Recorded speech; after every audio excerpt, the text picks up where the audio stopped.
Hi, thanks a lot for asking this doubt on our website.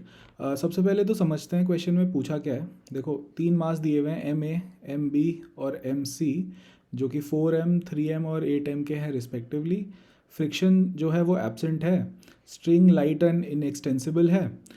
System अगर release कर देंगे तो acceleration of block B कितना होगा। ठीक है, हमें पूछा है acceleration of block B with respect to ground frame. जब गिवन नहीं होता है तो ग्राउंड फ्रेम ही मान के चलते हैं। ठीक है, तो जब भी आपको ऐसे कंस्ट्रेंट मोशन के क्वेश्चंस आए तो आप एक frame of reference figure out करो। वो प्रैक्टिस से आएगा कि कौन सा फ्रेम ऑफ रेफरेंस आपको लेना चाहिए।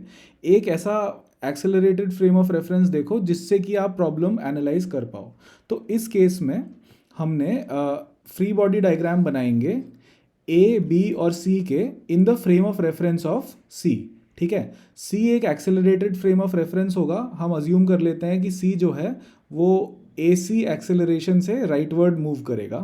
ऑलराइट, अब सी के फ्रेम में जाके यानी सी के ऊपर खड़े होके हमें तीनों ए, बी और सी के फ्री बॉडी डायग्राम्स बनाने हैं। ठीक है, तो लेट्स सी।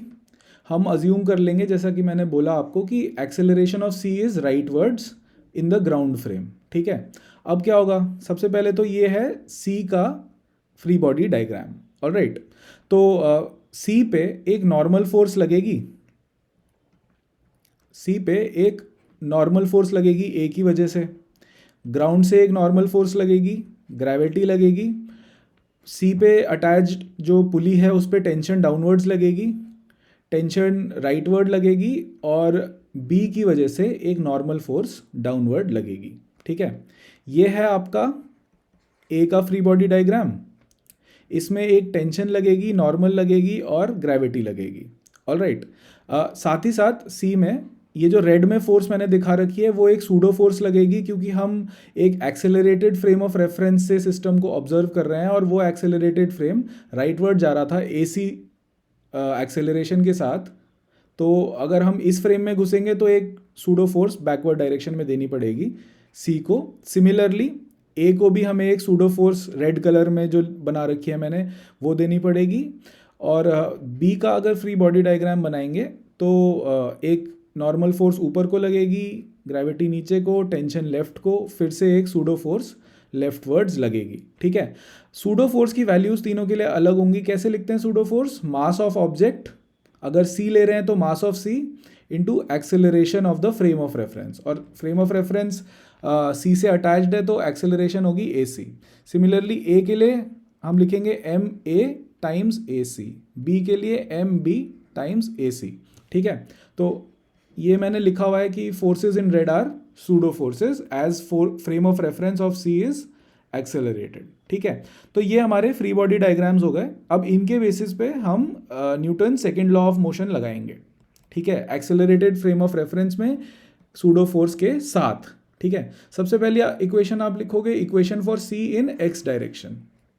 ठीक है, तो एक्स डायरेक्शन में क्या क्या फोर्सेज हैं? एन ए है, टेंशन है, ठीक है, और ये वाली सूडो फोर्स है।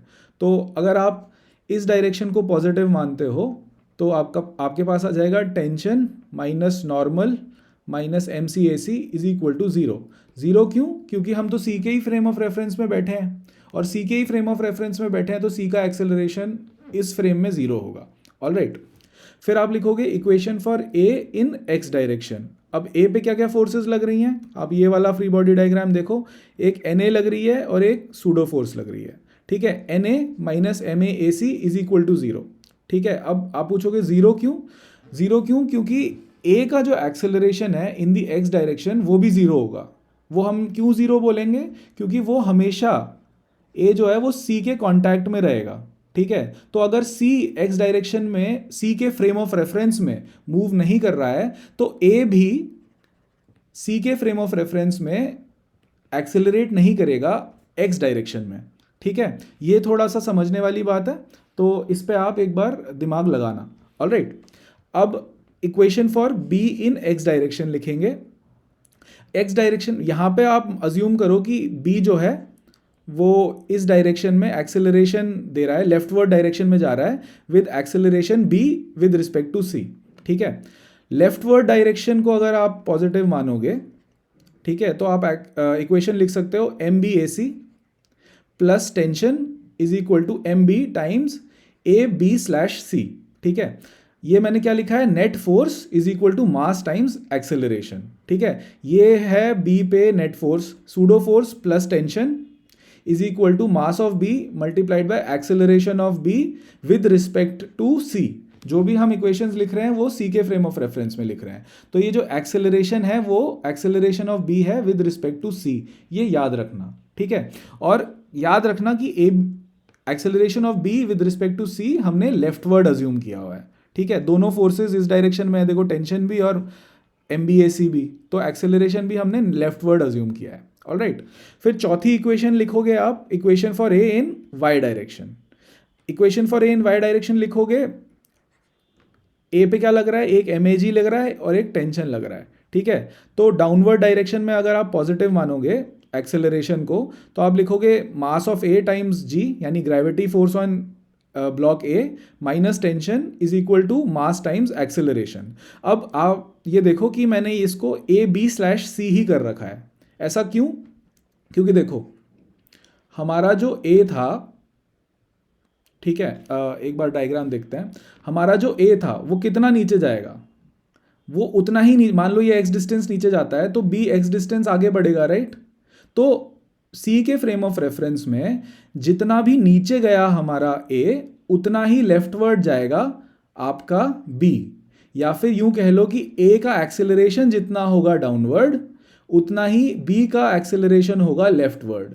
ठीक है, तो अगर बी का एक्सेलरेशन है ए बी स्लैश सी, तो ए का भी एक्सेलरेशन डाउनवर्ड होगा ए बी स्लैश सी।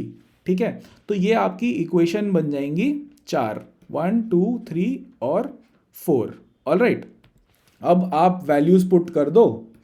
ये इक्वेशन लिखी हुई है 1 2 3 एंड 4, इनको आप सॉल्व करोगे तो आपका एक्सेलरेशन ऑफ सी की वैल्यू आ जाएगी g/8।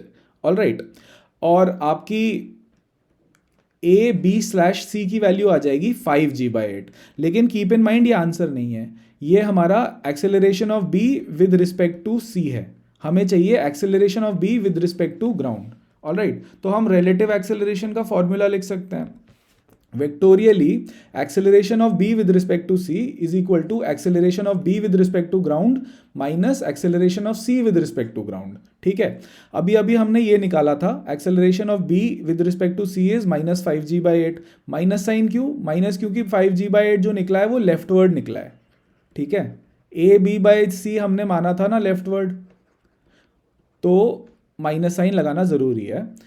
ए B slash G minus g/8, हमारा जो ए सी निकला है ये, वो हमारा g/8 निकला है। ऑलराइट, तो हमारा ए बी स्लैश जी आ जाएगा माइनस 4g/8 यानी माइनस g/2, यानी कि g/2 लेफ्टवर्ड। ऑलराइट, अगर कोई भी डाउट है तो मुझे डीएम कर देना या फिर व्हाट्सएप पे मैसेज कर देना। We can discuss this question. Please share our website. I have you